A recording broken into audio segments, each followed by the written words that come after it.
Good evening. I am Father Smoke, and welcome to the Void.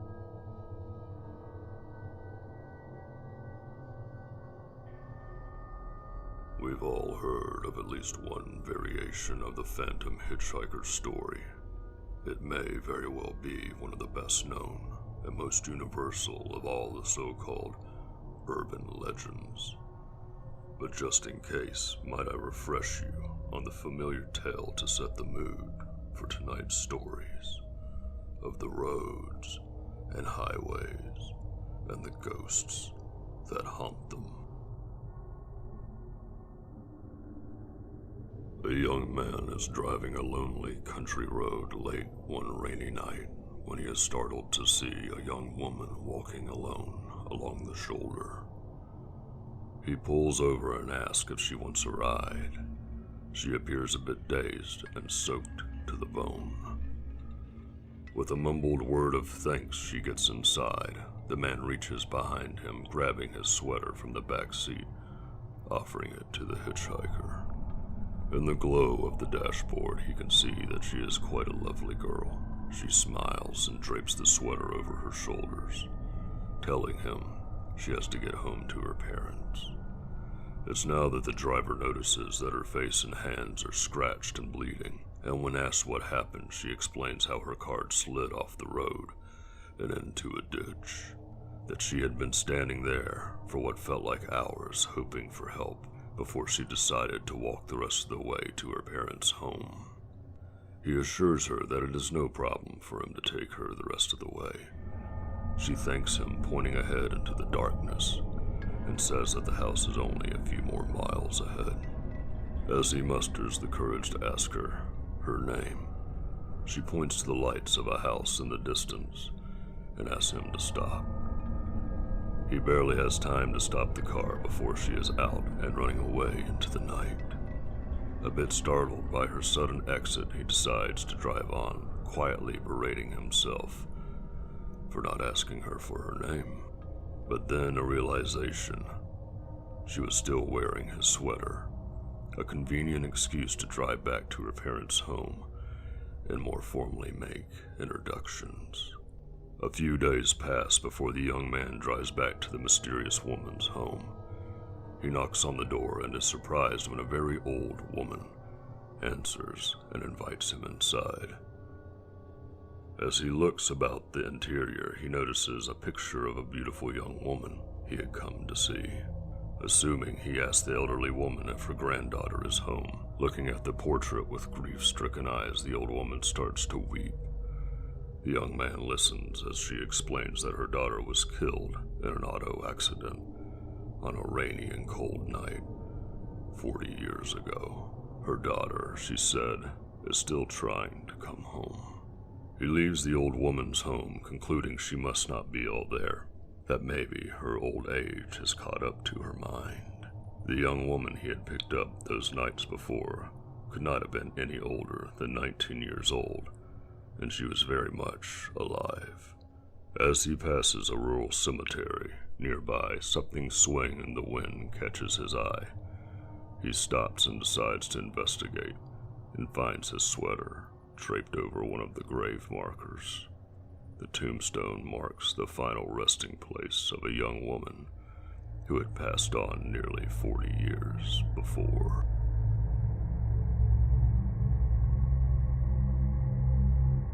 It is doubtful that the dispatcher of the police station, who took the call from motorists reporting a crash, realized that he was actually taking down a report of a chilling ghost story.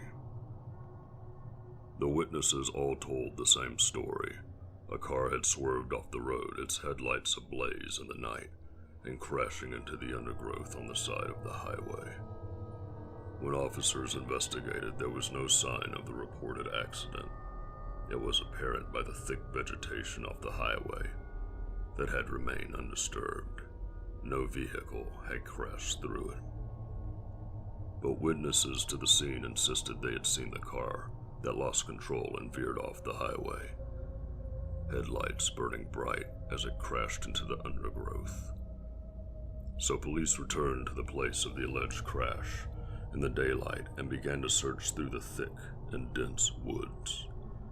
And to their shock and amazement, there in the twisted undergrowth, they found a wrecked Lincoln Town car, nose down in the ditch.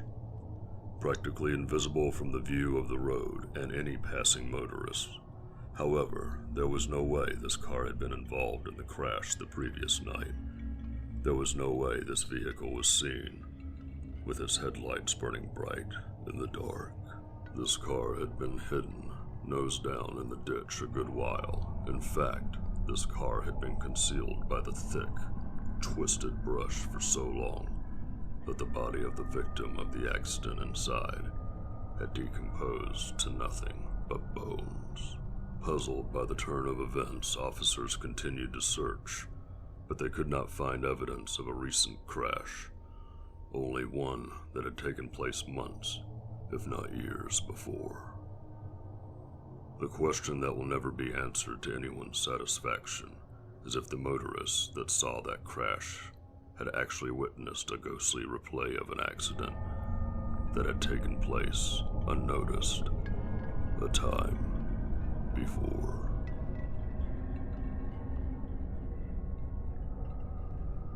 By now, it is unlikely that anyone remembers who are the first witnesses to see the ghostly image of the young woman who hangs by her neck from a bridge off the old country road near Mount Pleasant, Iowa. But most everyone there might agree that it was two truck drivers who turned off the main highway one night during a full moon. Few sights would be as unnerving as coming up on a body of a hanged woman swaying from the girder of an old country bridge. But the two truckers knew they had to do something, whether it was midnight on a deserted gravel road or not.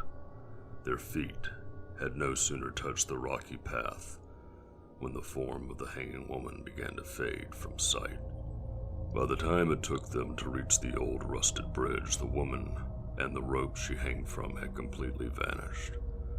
The two men looked at each other, mouths agape, no longer able to speak the words of fear and confusion that they were feeling. They had both very clearly seen the broken figure of a hanging woman swaying above the worn wooden planks of that old bridge. The next sighting of the ghostly hanging was by that of a young couple on their way home from a school dance. Then others from the surrounding area began to see her hanging in the light of the full moon. To whom the woman may be, and why is she hanging in the full moonlight, is anyone's guess. But there are, of course, theories. One which explains that the ghost may be that of a young woman who decided to end it all after the realization that her love affair with the local doctor would be going nowhere. Other stories tell of a young woman with a love of yellow dresses who unfortunately met the same fate. Or perhaps the woman is just a spirit that delights in scaring passing motorists who are traveling in the dark country road.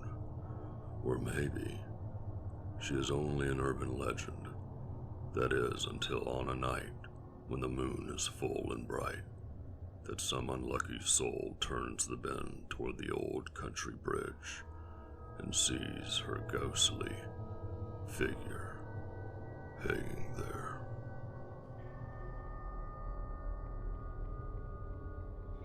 In the southern United States, there is a tunnel, one that exudes the feeling of dread, one that the locals swear is evil, and no one, under any circumstance, should be near it at all. A place where the engines of cars die and demonic spirits are said to roam. A place where the cries of its internal victims linger.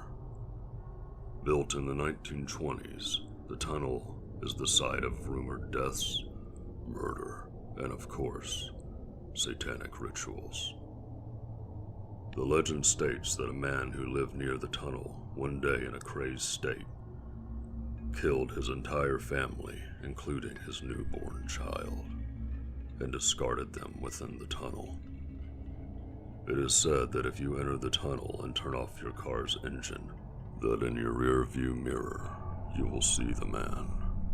Others have claimed you can hear the man's footsteps approaching and the cry of his baby echoing through the darkness.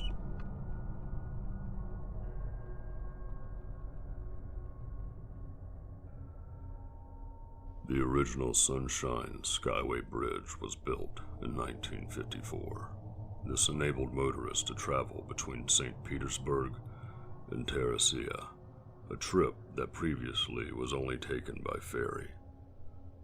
As the traffic between these two cities increased, the bridge was overhauled, becoming 4 lanes in 1969 to accommodate.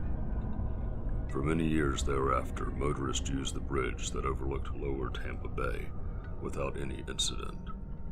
That is, until 1980, when an event would leave the Sunshine State Bridge in infamy. On May 9th of that year, a storm was raging in the Tampa Bay, heavy rains and strong winds, as a heavy freighter, the MV Summit Venture, lost control in the dense fog and collided with the support column of the bridge, sending over 1,200 feet of the bridge and the lives of 35 to the waters below. With its history, it is no surprise that the bridge is now a hotbed for ghostly sightings. The bridge is known to be one of the most haunted places in the state. Motorists have been startled by a blonde woman standing in the road, her appearance disheveled, eye makeup running down her tear-stained face. Many offering her a ride because of her sad state. She will get in the back of the seat and comment on the weather, usually about how dangerous it can be, not unlike the weather of that day in 1980. As she is driven closer to the bridge's end, she will become more distraught, and in a tired voice, she will ask, "Do you believe in God?" Her presence becomes increasingly ominous and heavy, to the point that the driver will want to pull over, only to realize the woman is no longer in the back seat, no longer in the car, but has vanished into thin air. She is only one of the many ghosts that are said to call this bridge home. Another is of a spectral bus carrying those inside to a destination they will never reach. Witnesses, too, have said that all the passengers will have sorrowful or terrified looks on their faces, save for one woman who is seen to be grinning from ear to ear as the bus replays its fateful plunge to the depths. Of the 35 that died that day in 1980, 26 of them were aboard a Greyhound bus. And even to this day, the bridge is still plagued by darkness, as it is a place known for people to take their own lives.